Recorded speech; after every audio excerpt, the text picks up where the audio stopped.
والصلاة والسلام على من لا نبي بعد أما بعد فإن خير الحديث كتاب الله وخير الهدي هدي محمد صلى الله عليه وسلم وشر الأمور محدثاتها وكل محدثة بدعة وكل بدعة ضلالة وكل ضلالة في النار أعوذ بالله من الشيطان الرجيم كنتم خير أمة أخرجت للناس تأمرون بالمعروف وتنهون عن المنكر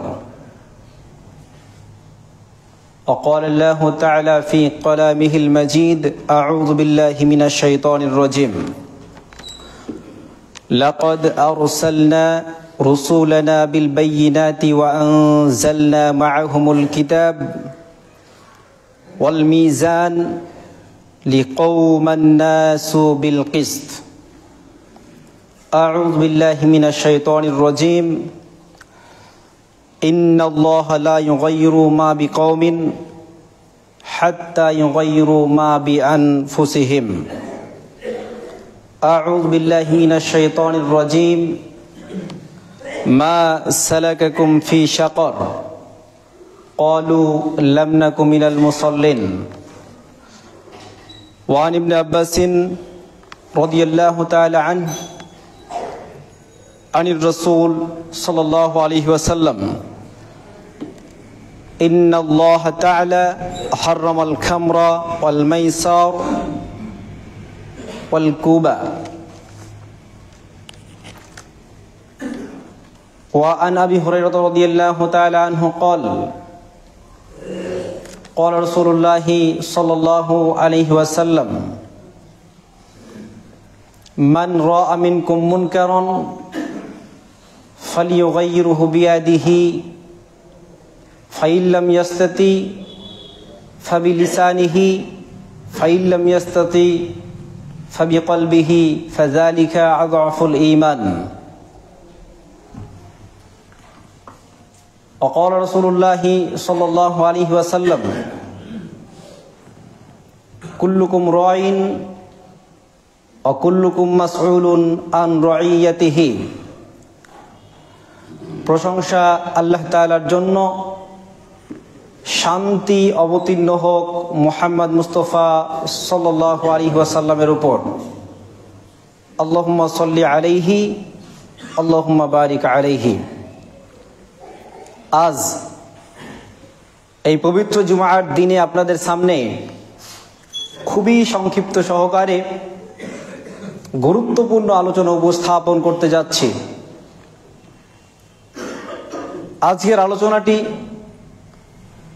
শুধুমাত্র একটি বিষয়কে কেন্দ্র করে আলোচনা হবে না, কয়েকটি বিষয়ের সংমিশ্রণ আজকের আলোচনায় থাকবে। আজকের আলোচনায় থাকবে বেনামাজি কেমন, 2 আজকের সমাজের যারা পিতা আছে, মাতা আছে এবং যারা নেতা আছে তারা কেমন। আজকের আলোচনায় থাকবে গান বাজনা সম্পর্কে, মদ সম্পর্কে সংক্ষিপ্ত আলোচনা। আজকের যে আলোচনা উপস্থাপিত হতে যাচ্ছে, এই আলোচনাটি আপনার আমার জন্য, সবার জন্যই অত্যন্ত গুরুত্বপূর্ণ একটি আলোচনা। আল্লাহ তাআলা সমগ্র মুসলমান জাতিকে সারা পৃথিবীতে আজকে বর্তমানে লাস্ট যে সমীক্ষাটা হয়েছে, দেখা গিয়েছে 809 কোটি মানুষ বর্তমানে পৃথিবীতে অবস্থান করছে। কত কোটি? 809 কোটি। মানে জনসংখ্যার হার, বৃদ্ধির হার অনেক বেশি। তার মধ্যে সবচাইতে যারা বেশি যে ধর্মের মানুষজন তারা হচ্ছে খ্রিস্টান, তারপরে পরে মুসলমানদের অবস্থান। আল্লাহ তাআলা 809 কোটি মানুষকে লক্ষ্য করে বলছে, শোনো পৃথিবীর 809 কোটি মানুষ, তোমাদের মধ্য থেকে আমি একটা জাতিকে বাছাই করেছি, তারাই তোমাদের মধ্যে উত্তম। একটা জাতিকে বাছাই করেছে আল্লাহ তাআলা। আল্লাহ মুসলমানদেরকে লক্ষ্য করে বলছেন, সূরা আলী ইমরান আয়াত নম্বর 110 বলা হচ্ছে, কুনতুম খায়রা উম্মাহ উখরিজাত লিন-নাস। শোনো পৃথিবীর মানুষ যারা ঈমান আনয়ন করেছো, মুসলমান জাতি, তোমরাই হচ্ছ সর্বশ্রেষ্ঠ জাতি। আল্লাহ তাআলা বললেন, হে পৃথিবীর মুসলমান জাতি, 809 কোটি মানুষের মধ্যে যত মুসলমান আছো সব মুসলমানকে লক্ষ্য করে বলল আল্লাহ তাআলা, কুনতুম খায়রা উম্মাহ, তোমরাই শ্রেষ্ঠ জাতি, তোমরাই শ্রেষ্ঠ জাতি। আমি বলছি তোমরা শ্রেষ্ঠ জাতি। তিনিই তো বলতে পারেন তিনি আমাদেরকে খালিক। কে? খালিক মানে সৃষ্টিকর্তা। তিনি সৃষ্টি করে আমাদেরকে বললেন তোমরাই শ্রেষ্ঠ জাতি পৃথিবীর মধ্যে। এটা আমাদের গর্বের বিষয় না আনন্দের বিষয় না? আনন্দের বিষয়। বলেন আলহামদুলিল্লাহ।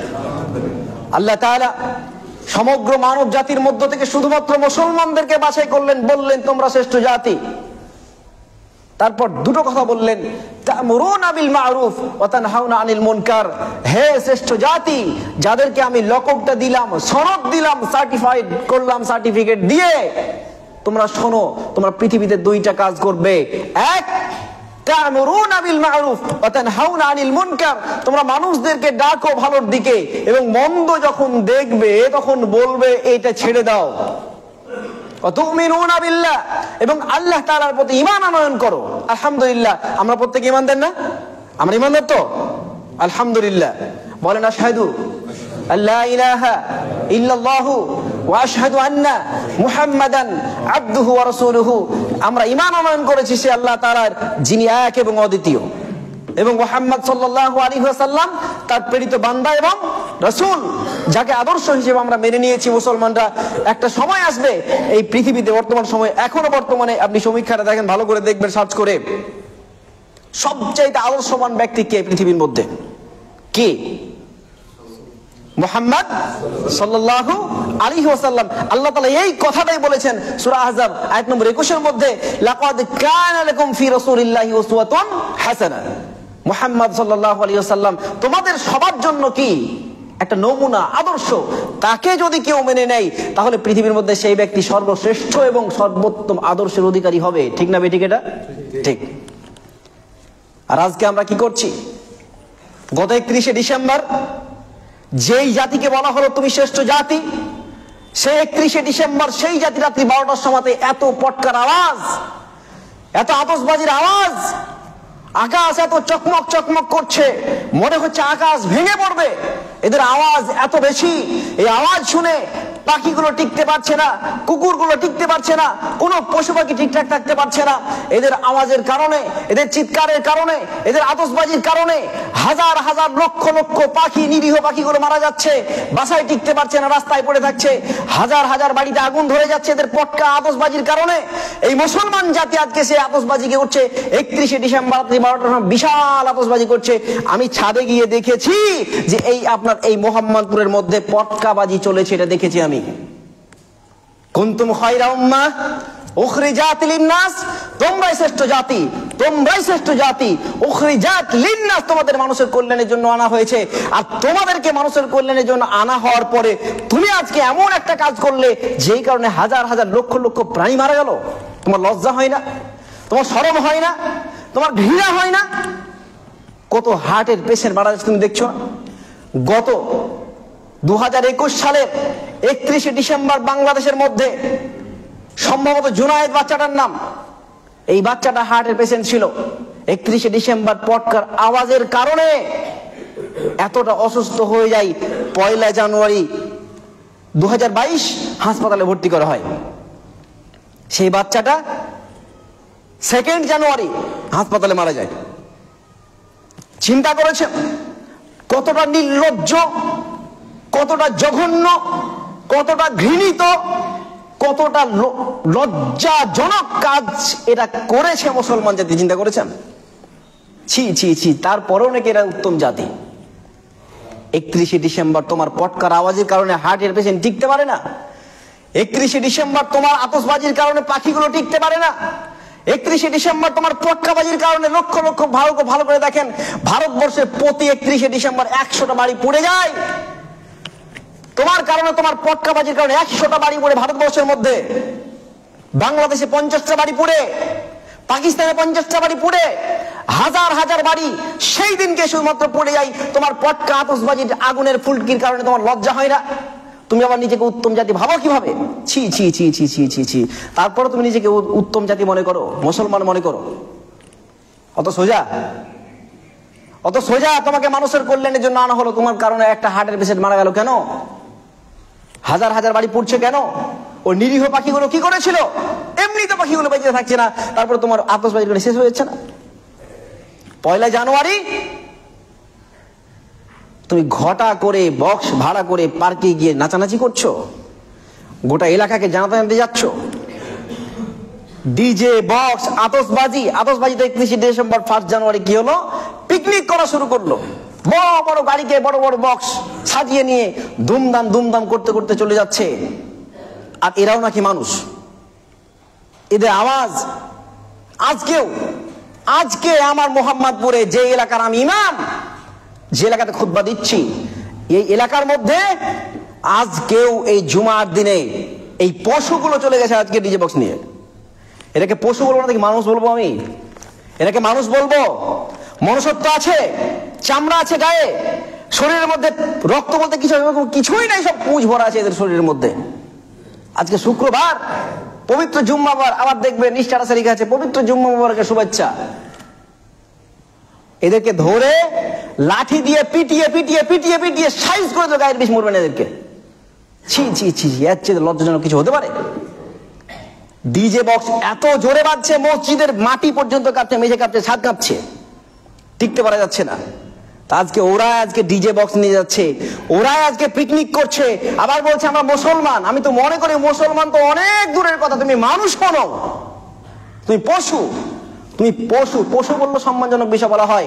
আল্লাহ তাআলা বলছেন ওয়ালাহুম আয়ুনুন লা ইউবসিরুনা বিহা ওয়ালাহুম আযানুন লা ইয়াসমাউনা বিহা ওয়ালাহুম কুলুবুন লা ইয়াফকাহুনা বিহা উলাইকা কাল আনাম। যাদের চোখ আছে দেখে না, যাদের কান আছে শোনে না, যাদের দিল আছে বুঝে না, উলাইকা কাল আনাম, এরা হচ্ছে চতুষ্পদ জন্তু। এরা চতুষ্পদ জন্তু বললে উল্টো করে যদি বলা হয় এরাই গরু, এরাই ছাগল, এরাই কুকুর, এটা বললো সম্মানজনক হতো। আল্লাহ বলছে বালহুম আলা আযাল, এর চাইতে নিকৃষ্ট যদি কিছু থেকে যায় এই 4 পায়া গরু ছাগলের চাইতে, তবে এরা তারাই। সেটাই এটা তোমার স্থানে, তোমার মানে, তোমার সম্মানে আল্লাহ বললো যে তুমি শ্রেষ্ঠ জাতি, মানুষের জন্য কল্যাণের জন্য তুমি মানুষের কল্যাণে কাজ করবে, আর তোমার কারণে আজকে টিকতে পারা যাচ্ছে না। ছি ছি ছি ছি, এরা তো পশু, এরা তো অমানুষ, এরা তো মানুষ নয়, এরা তো অযোগ্য, কাপুরুষ, এর বাপও কাপুরুষ। দেখেন কেন বলছি বলেন তো? আমি খোঁজ নিয়ে জানতে পারছি যারা ডিজে বক্স নিয়ে যাচ্ছে তাদের অধিকাংশই মুসলমানের বাচ্চা। ডিজে বক্স যে রিদিম, যে কম্পন, এই কম্পনে কতটা ক্ষতি হয় আপনি দেখবেন ভালো করে। ওর বাপ জানে না, ওর মা জানে না। যারা ডিজে বক্স নিয়ে যাচ্ছে তার বাবা মা নেই, আছে তো বাবা মা। আমি বলবো বিয়ে করার আগে তোমাকে ভাবতে হতো। আল্লাহ রাসূল বলছেন ইয়া মা'শারাশ শাবাব মান ইসতাতা মিনকুমুল বা ফালিয়াতাজাওয়াজ। হে যুবক সম্প্রদায়, তোমরা বিবাহ করো, ক্ষমতা থাকলে বিয়ে করো, না বিয়ে করো না। সন্তান জন্ম দিয়েছেন, কেন জন্ম দিয়েছেন? বিয়ে তো করা আপনার ঠিক হয়নি। কেউ যদি সন্তান লালন পালন করতে না পারেন, বিয়ে করলেন কেন? কিসের বিয়ে করেছেন আপনি? বিয়ে করে যদি সেই সন্তান সমাজের ক্ষতি করে, তাহলে এই বিয়ের দরকার ছিল কি? কোন সমাজের দরকার ছিল না আপনার মতো মানুষের বিয়ে করার? বিয়ে করাটা জায়েজ হয়নি আপনার। আপনি কেন বিয়ে করলেন? বিয়ে করলেন তো সন্তানকে ম্যানেজ করতে পারলেন না কেন? এই সমাজ নষ্ট করার জন্য সন্তান এসেছে। আর তুমি কেমন সুপুরুষ, কাপুরুষ, নিজেকে অনেক বড় পুরুষ ভাবছো। তোমার দ্বারা তোমার বাপ অপমানিত হচ্ছে কেন? তোমার দ্বারা তোমার মা অপমানিত হচ্ছে কেন? তোমার দ্বারা তোমার বাপ মা সমাজ ক্ষতিগ্রস্ত হচ্ছে কেন? তোমাকে এই জন্য অত আদর করে লালন পালন করেছে। একটা জিনিস, আব্বা আমি পিকনিকে যাব, কত টাকা লাগবে? বেশি না, 5,000 টাকা লাগবে। পকেটে টাকা আছে, ইনকাম করেছে, উপার্জন করেছে, টাকা দিলেন কেন? কার জন্য টাকা করেছি? সবই তো ছেলে মেয়ের জন্যই করেছি। ছেলে মেয়ে, তুমি ছেলে মেয়ের কল্যাণের জন্য টাকা ইনকাম করেছো, তুমি অকল্যাণে ব্যয় করলে কেন? একটা টাকা ইনকাম করতে গিয়ে বছরের পর বছর বাইরে থাকতে হয়, ওই টাকা উপার্জন করে এমনি দিয়ে দিলে ফ্রিতে, যাও ডিজে বক্স বাজাও। ছি ছি ছি ছি ছি ছি। আপনার পরিশ্রমটা সম্মান করলো? আপনি বুঝলেন স্যার ভ্যালু? আপনাকে বলছি, আল্লাহ তাআলা স্পষ্ট বলেছেন এদের ব্যাপারে। কে এরা? কে এরা? হচ্ছে চতুষ্পদ জন্তু এবং তার চেয়ে নিকৃষ্ট মানুষেরা। আমি অনুরোধ করছি আপনাকে, হে পৃথিবীর পিতা মাতা যারা আছো, আমার সামনে যারা বসে আছেন সব পিতা মাতাকে বলছি আমি, আপনার ছেলে যদি খারাপ হয়, যতক্ষণ পর্যন্ত সাবালক না হচ্ছে ততক্ষণ পর্যন্ত, আর যতক্ষণ পর্যন্ত আপনার অধীনে আছে ততদিন পর্যন্ত যদি পাপ করে, ওই পাপের ভাগ আপনাকেও নিতে হবে। বাপ হলেই চলবে না। বাপ হলে যেমন ইনকাম মকমক করে ভরতে পারবে পকেটে, তেমন বাপ হলে গুনাহের ভাগটাও নিতে হবে। অতখানি সোজা নয়। বাপ হয়েছে, বাপ হয়েছেন, সম্মান, আপনার পজিশনটা বোঝার চেষ্টা করুন। আল্লাহ তাআলা সেই সকাল থেকে নিয়ে, যখন থেকে আপনার জন্ম হয়েছিল বা আপনি যাকে জন্ম দিয়েছেন তখন থেকে নিয়ে কোলে পিঠে কেউ মানুষ করলেন, আমার ছেলের যেন ফুসকারিটুকু না পড়ে, একটা ফুসকুড়ি না আসে, করেছেন তাই। কিন্তু আপনার ছেলের ফুসকুড়ি লাগতে দেননি, ফুলে একটা ছিটকি লাগতে দেননি, কিন্তু ওই ছেলে দিন রাত জাহান্নামের কাজ করছে। আপনি একটি বারের জন্য বলছেন না, সন্তান আমার, প্রিয়তম সন্তান আমার, আদরের পুত্র, নয়নের পুতনি, একবার এসো, তোমাকে ভালো করে বোঝাই, এই কাজটা করিও না, এই কাজটা তোমার জন্য ক্ষতি করে, এটা বলছেন না কেন আপনি? এইটা যদি বলতেন তাহলেই না আপনি ভালো হতেন, একজন পিতা, যোগ্য পিতা হতেন। বলছেন না মানে আপনি অশিক্ষিত পিতা, আপনার জ্ঞান নেই, বিবেক নেই, বুদ্ধিহীন আপনি। আপনি যদি বুদ্ধিহীন হন, আপনার সন্তান বুদ্ধি হবে, বুদ্ধিমান হবে? আল্লাহ তাআলা সূরা মুদ্দাসসির আয়াত নম্বর 42-43 বলছে, আল্লাহ তাআলা যখন জাহান্নামীদেরকে জাহান্নামে পাঠাবে, জান্নাতীদেরকে জান্নাতে পাঠিয়ে দেবে, তখন জান্নাতি এবং জাহান্নামী ভাগ হয়ে যাওয়ার পরে জাহান্নামের ফেরেশতারা বলবে, মা সালাকাকুম ফি সাকর। হে জাহান্নামবাসী, বলো তো তুমি আজকে জাহান্নামে কেন এসেছো? বলো কেন জাহান্নামে এসেছো? তারা বলবে, ক্বালু, তারা সবাই মিলে বলবে চিৎকার করে, লাম নাকু মিনাল মুসাল্লিন, আমরা জাহান্নামে এই জন্য এসেছি, আমরা পৃথিবীতে নামাজ পড়িনি তাই জাহান্নামে আছি। দিন রাত দেখছেন আপনি যে অশিক্ষিত বর্বর পিতা, আপনাকে প্রমাণ দিচ্ছি। দিন রাত 10 বছর, সেই কবে বয়স হয়েছে 10 বছর, আজকে আপনার ছেলের বয়স 22 বছর, 20 বছর হয়ে গেছে। আপনি একটা দিনের জন্য নামাজের কথা বলছেন না, একটা দিনের জন্য নামাজ পড়াতে নিয়ে আসেন না। আপনাকে শিক্ষিত বলি কিভাবে? আল্লাহ তাআলা বলছে জাহান্নামে যাবে কেন? সালাত না পড়ার কারণে জাহান্নামে যাবে। প্রতিদিন নামাজ ছাড়া থাকছে দিন রাত, আপনি একদিনের জন্য নামাজ পড়তে নিয়ে আসেন না কেন? যদি আপনি পারতেন তবে আপনাকে একটা সনদ দিতাম আমি, যে আপনি যোগ্য পিতা। যে সমস্ত পিতা নিয়ে আসে তারা যোগ্য পিতা, মাশাআল্লাহ, কোনো সমস্যা নেই, সন্দেহই নাই। কিন্তু আপনি আনেন না, অযোগ্য যে আপনি। আমার কথা আজকে তীর হয়ে ঢুকবে, আর পরের দিন বলবেন এত কড়া কথা বলে। পরের দিন চায়ের দোকানে চরম ভাবে আজকে সন্ধ্যাবেলায় আলোচনা হবে, এত কড়া কথা বলছে, বলিস এত কড়া কথা বলছে কেন? এইরকম ভাবে কথা, কড়া কথা আমরা নেব না, এত কড়া কথা সহ্য হয় না। আমার যে সহ্য হচ্ছে না, আমার নিজের তো আপনাকে সহ্য হচ্ছে না, আমার মোটেও সহ্য হচ্ছে না। আপনার সন্তান জাহান্নামে যাচ্ছে, আপনার চোখের সামনে চুপচাপ সহ্য করছেন কিভাবে? আমার সহ্য হচ্ছে না যে আপনার ছেলে জাহান্নামে যেতে চাইছে, আমি পাচ্ছি না, যে তাকে আমি জাহান্নামে ঠেলে দিয়ে পাচ্ছি না। আমি চাইছি আপনাকে কড়া কড়া হলেও বলেও যদি আপনি বুঝেন বিষয়টা, আমি পিতা, আমার ছেলেকে জান্নাতের দিকে নিয়ে আসতে হবে, আমার ছেলেকে নিয়ে আসতে হবে এই মসজিদের মধ্যে, তাহলে তো বুঝবো যে আপনি করলেন কিছু ভাবছেন আমার সন্তানের জন্য। যদি কাউকে মেরেও যদি আগুন থেকে বাঁচানো যায়, সেই মারাটা তার জন্য কল্যাণকর। একজন ডাক্তার অস্ত্রোপচার করে তার জীবন বাঁচানোর জন্য, ওই অস্ত্রোপচার সমাচারটা তার কল্যাণের জন্য আল্লাহর রাসূল সাল্লাল্লাহু আলাইহি ওয়াসাল্লাম কড়া করে কথা বলেছেন। আল্লাহ রাসূল বলেছেন কি, বাইনাল আদু ওয়াল কুফরু ওয়া বাইনাশ শিরকু তারকুস সালাহ। আল্লাহ রাসূল বলছেন, শোনো পৃথিবীর মানুষের দলেরা, শুনে নাও হে উম্মতে মুহাম্মাদি, শোনো, বাইনাল আদু ওয়াল কুফরু তারকুস সালাহ, শোনো, আব্দ যারা মুসলমান, আল কুফর এবং কুফরি যারা কাফির এবং যারা শিরক করেছে, মুশরিক, এদের মধ্যে একটা পার্থক্য আছে, সেই পার্থক্যটা হচ্ছে সালাত। যে ব্যক্তি ছেড়ে দিল সেই ব্যক্তি মুশরিক হলো, যেই ব্যক্তি ছেড়ে দিল সেই ব্যক্তি কাফির হলো। আল্লাহ রাসূল তো কড়া কথা বলেছেন, কড়াই তো বলেছেন। আজকের দিনে যে সমস্ত পিতামাতার ঘরে 10 বছর বয়স হয়েছে নামাজ পড়ে না, আজকের দিনে যত জায়গাতে মুসলমান নাম নিয়ে নামাজ পড়ে না, সারা পৃথিবীর মধ্যে এরকম যদি কোটি কোটি মানুষ হয়ে থাকে যারা নামাজ পড়ে না, মুহাম্মদ সাল্লাল্লাহু আলাইহি ওয়াসাল্লাম বলছেন তারা মুসলমান নয়, তারা মুসলমান নয়। আল্লাহর রাসূল বলছেন ওই কাফির, ওই মুশরিক, তাদের সাথে এবং আমাদের সাথে একটা তফাৎ আছে, একটা পর্দা আছে, একটা ব্যারিয়ার আছে, একটা বিশাল বড় প্রাচীর আছে। সেই প্রাচীরটার নাম হচ্ছে সালাত। মুসলমান যদি হয় সে সালাত আদায় করবে, আর মুসলমান যদি না হয় সে সালাত আদায় করবে না। আমি গত কয়েকদিন আগে একটা বিয়ে পড়াতে গেছিলাম, আমাদের সর্দার চাঁদ সাহেব ছিল, আমি গেছিলাম বিয়ে পড়াতে গিয়ে দেখলাম যিনি জামাই এবং তার দলবল সাঙ্গপঙ্গ সবাই এসছে, কেউ নামাজ পড়ে না, মাশাআল্লাহ, জিজ্ঞাসা নামাজ পড়ে না। ভালো লাগলো একটা জিনিস, যে তাদের ওই মধ্যেখানে মহাদেব বলে এক ভাই ছিল, মানে হিন্দু ভাই। খুব ভালো লেগেছে দৃশ্যটা আমার। হোক না, মুসলমানদের বিয়েতে আসুক না হিন্দুরা, আলহামদুলিল্লাহ, খুব ভালো বিষয়। তাহলে তো সম্প্রীতির একটা বার্তা থাকবে। আসুক, আমার প্রতিবেশী যদি হিন্দু হয় আসুক আমার বিয়েতে, কোনো সমস্যা নেই। এবার বিয়েতে আসলো, দেখলাম মহাদেব ভাইকে বললাম যে তুমি নামাজ পড়ো, এইভাবে জিজ্ঞেস করছি। এরা 10-20 জন বলছে নামাজ পড়ি না। মহাদেব ভাইকে বলছি তুমি নামাজ পড়ো না? বলছে আমিও নামাজ পড়ি না। তুমি নামাজ পড়ো না কেন? বলছে আমি কেন পড়বো? কেন পড়বে না? বলছে আমি হিন্দু, তাই পড়বো না। যা, একদম ঠিক কথা বলেছো।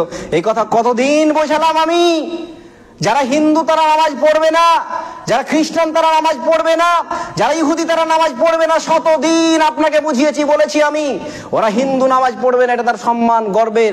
ওই কথাটা জিজ্ঞাসা করলাম কেন নামাজ পড়বে না? আমি হিন্দু নামাজ পড়বো কেন? এবার ওদেরকে জিজ্ঞাসা করলাম তোমরা নামাজ পড়ো না কেন? কোনো উত্তর নেই। উত্তর থাকবে? উত্তর থাকবে?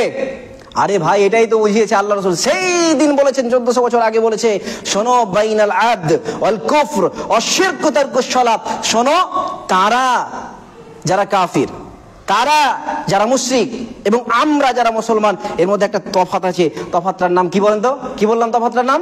সালাত। সালাত, সালাত।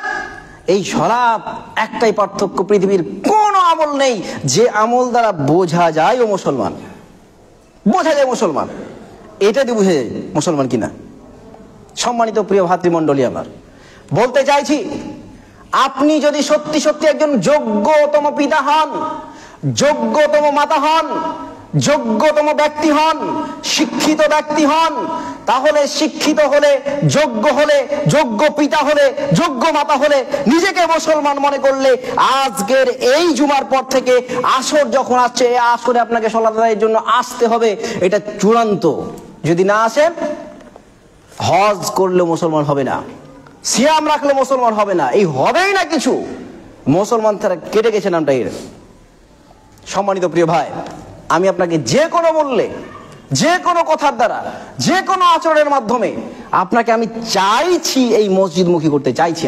আপনি বুঝছেন না কেন? এটা আসেন, মুহাম্মদ সাল্লাল্লাহু আলাইহি ওয়াসাল্লাম যখন শেষ অবস্থায় আল্লাহ রাসূল এত দুর্বল, নড়াচড়া করতে পারছেন না, এত দুর্বল, মসজিদ আসতে পারছেন না।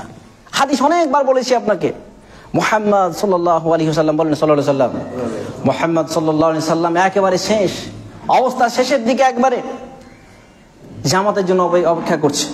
আল্লাহ রাসূল হুজরাতে আছে, ওযু করলেন। আল্লাহ রাসূল জিজ্ঞাসা করছেন, আয়েশা, ওরা কি নামাজ পড়ে নিয়েছে না পড়বে? তিনি বলছেন, না, আপনার জন্য অপেক্ষা করছে। পানি নিয়ে এসো। পানি নিয়ে ওযু করা হলো। আল্লাহ রাসূল উঠতেছেন, আবার অচেতন অজ্ঞান হয়ে যাচ্ছে। আবার যখন জ্ঞান ফিরল, তারা কি নামাজ পড়ে নিয়েছে? না হুজুর, নামাজ পড়েনি, আপনার জন্য অপেক্ষা করছে। আবার তিনি ওযু করলেন, আবার অজ্ঞান হলেন, আবার জ্ঞান ফিরল, আবার জিজ্ঞাসা করছে, নামাজ তারা কি পড়ে নিয়েছে যে না আপনার জন্য অপেক্ষা করছে? আল্লাহ রাসূল সাল্লাল্লাহু আলাইহি ওয়াসাল্লাম আবার ওযু করলেন, আবার অজ্ঞান হয়ে গেলেন। এবার পারমিশন দিলেন কি নামাজটা আবু বকরকে বলো, সে নামাজটা পড়ে নেয়। আবু বকর নামাজ শুরু করে দিয়েছে রাদিয়াল্লাহু তাআলা। এবার মুহাম্মদ সাল্লাল্লাহু আলাইহি সাল্লাম জ্ঞান ফিরেছে।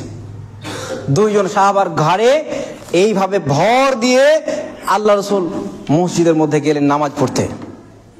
দেখুন মসজিদ নামাজ পড়তে গেলেন, অসুস্থ নিঃশেষ অবস্থা, কিছু নাই শরীরে, ভেঙে যাচ্ছে শরীর, অজ্ঞান হয়ে যাচ্ছে, অচেতন হয়ে যাচ্ছে, এত দুর্বল। মুহাম্মদ সাল্লাল্লাহু আলাইহি সাল্লাম এবার মসজিদে গেলেন।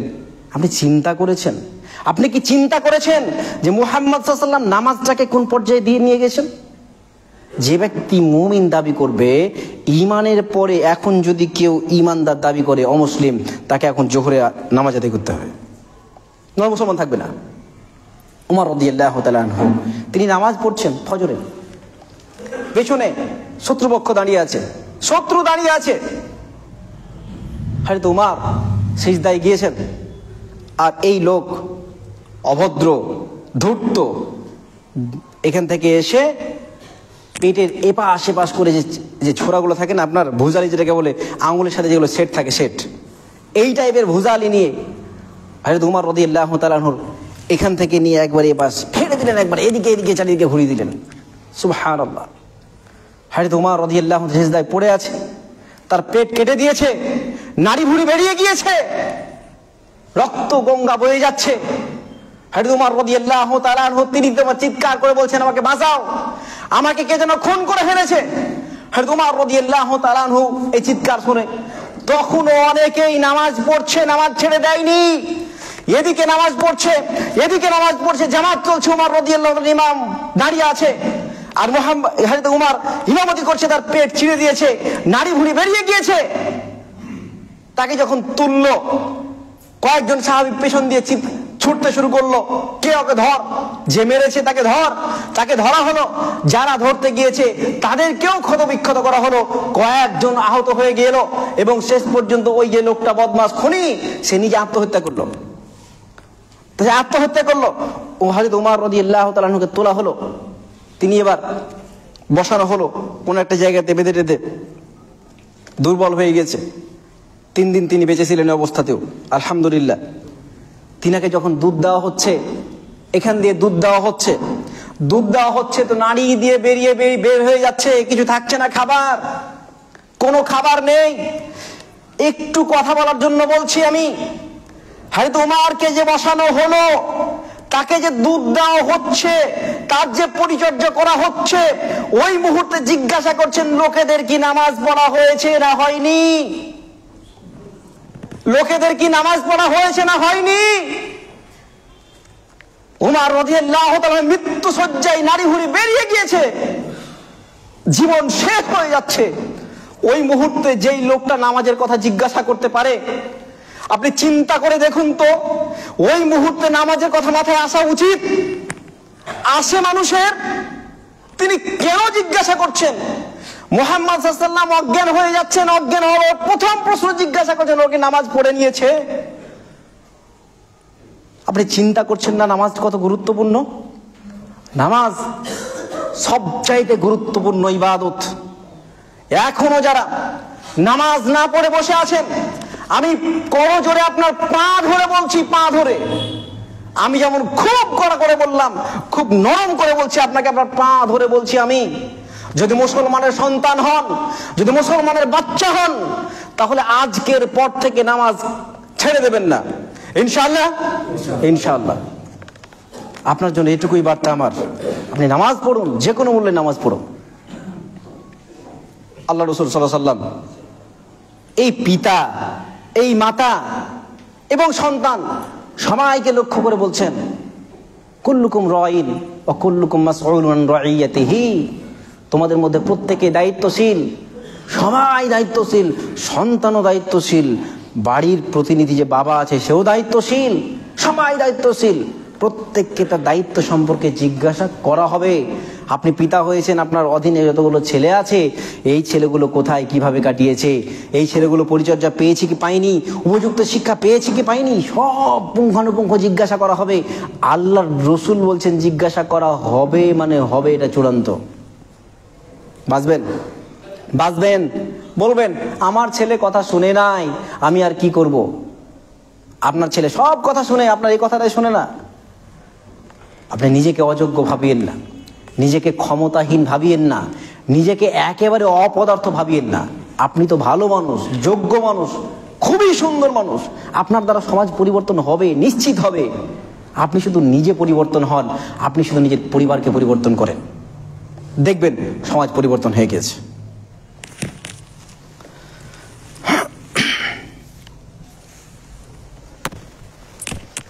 আলহামদুলিল্লাহি ওয়াহদা والصلاة والسلام على من لا نبي بعده أما بعد فأعوذ بالله من الشيطان الرجيم بسم الله الرحمن الرحيم لقد أرسلنا رسولنا بالبينات وأنزلنا معهم الكتاب والميزان لقوم الناس بالقسط ছোট্ট কথাটা বলবো, এখানে আমি আলোচনা শেষ করে দেবো ইনশাআল্লাহ। যেটা বলছিলাম একটু অ্যাড করে দিয়ে আগের আলোচনার সাথে, সেটা হচ্ছে যে আজকে ডিজে বক্স বেজেছে মোহাম্মদপুরে। বহু মানুষ দাঁড়িয়ে দাঁড়িয়ে দেখেছে। আমরা যখন বটতলায় ছোট স্টুডেন্ট ছিলাম তখন মাঝে মাঝে আড্ডা মারতাম আমাদের কাবিলুর বটতলাতে। এখনো আপনার কোর্টে দেখতে পাবেন আড্ডা ফাড্ডা হয়। একজনা কিছু করে, মাইক্রোফোনে কিছু বলে, আর চারিদিকে লোকজন দেখে, মজা, হাসি তামাশা করে মজা দেখে না। আজকের দিনও মজা দেখতে দেখেছি অনেক মানুষকে। রাস্তা ধারে সব মানুষ দাঁড়িয়ে আছে, সব দাঁড়িয়ে আছে, কারো মুখে কিচ্ছু নেই, আওয়াজ নেই, মনে হচ্ছে এটা কেউ কথা বলতে পারে না। যতগুলো মানুষ বাইরে এসছে, আচ্ছা ভালোর জন্য এসছে না খারাপের জন্য এসেছিল? নিশ্চয়ই খারাপের জন্য এসছে। মানে কাজটা খারাপ হচ্ছে, তার জন্য খারাপের জন্য আসেনি। কাজটা খারাপ হচ্ছে, কে কাজটা করছে গো, এই জন্য এসছে তো। এই যতগুলো মানুষ বাইরে বেরিয়ে এলো এই চিন্তা ভাবনা নিয়ে খারাপ কাজ হচ্ছে, এই মানুষগুলো যদি সবাই মিলে গিয়ে বলতো, এই তুই যে ডিজে বক্স বাজাচ্ছিস কেন, আর বাজতো। যতগুলো মানুষ মজা দেখছিল ওই মানুষগুলো যদি একবার বলতো এটা বন্ধ কর, হতো। ওখানে প্রস্রাব করে দিত, প্রস্রাব ওই জায়গায় দাঁড়িয়ে প্রস্রাব করে দিত ওরা। যদি এই মানুষগুলো দাঁড়িয়ে না থেকে যদি বলতো, তাহলে আমি বহুবার বলেছি পাপ সমাজে হবে, সমাজের পাপ আপনাকেই ঠেকাতে হবে। আল্লাহ তাআলা তিনি বলছেন সূরা হাদীদ আয়াত নম্বর 25 মধ্যে, লাকাদ আরসালনা রুসুলানা বিল বায়িনাত, অবশ্যই আল্লাহ বলছে অবশ্যই আমি আরসালনা পাঠিয়েছি, রুসুলানা আমার রাসূলদেরকে পাঠিয়েছি, বিল বায়িনাত উপযুক্ত তথ্য দিয়ে পাঠিয়েছি।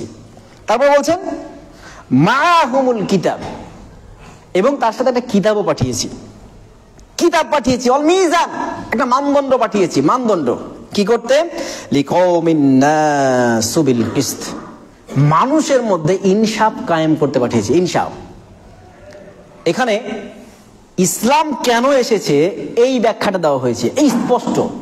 আমি বহুবার বলেছি, আজকে আয়াত দিয়ে বললাম আপনাকে। সূরা হাদীদ আয়াত নম্বর 25 মধ্যে বলছে, আল্লাহ বলছে অবশ্যই আমি আমার রসুলকে পাঠিয়েছি মানুষের মধ্যে। কি পাঠিয়েছি? কি দিয়ে? প্রমাণাদি পাঠিয়েছি, কিতাব সহ পাঠিয়েছি, একটা মানদণ্ড পাঠিয়েছি, মিজান পাঠিয়েছি। যেই মানদণ্ডের মাধ্যমে, যে তথ্যের মাধ্যমে কি করবে? সমাজের মধ্যে, মানুষের মধ্যে ন্যায় ইনসাফ এটা কায়েম করবে। ইনসাফ তো তখনই হবে যখন আপনার সমাজে কারো দ্বারা কোনো মানুষ ক্ষতিগ্রস্ত হবে না। ডিজে বক্স বাজবে আর ইনসাফ মানুষ পেয়ে যাবে? অন্যায় চলবে, ইনসাফ মানুষ পেয়ে যাবে?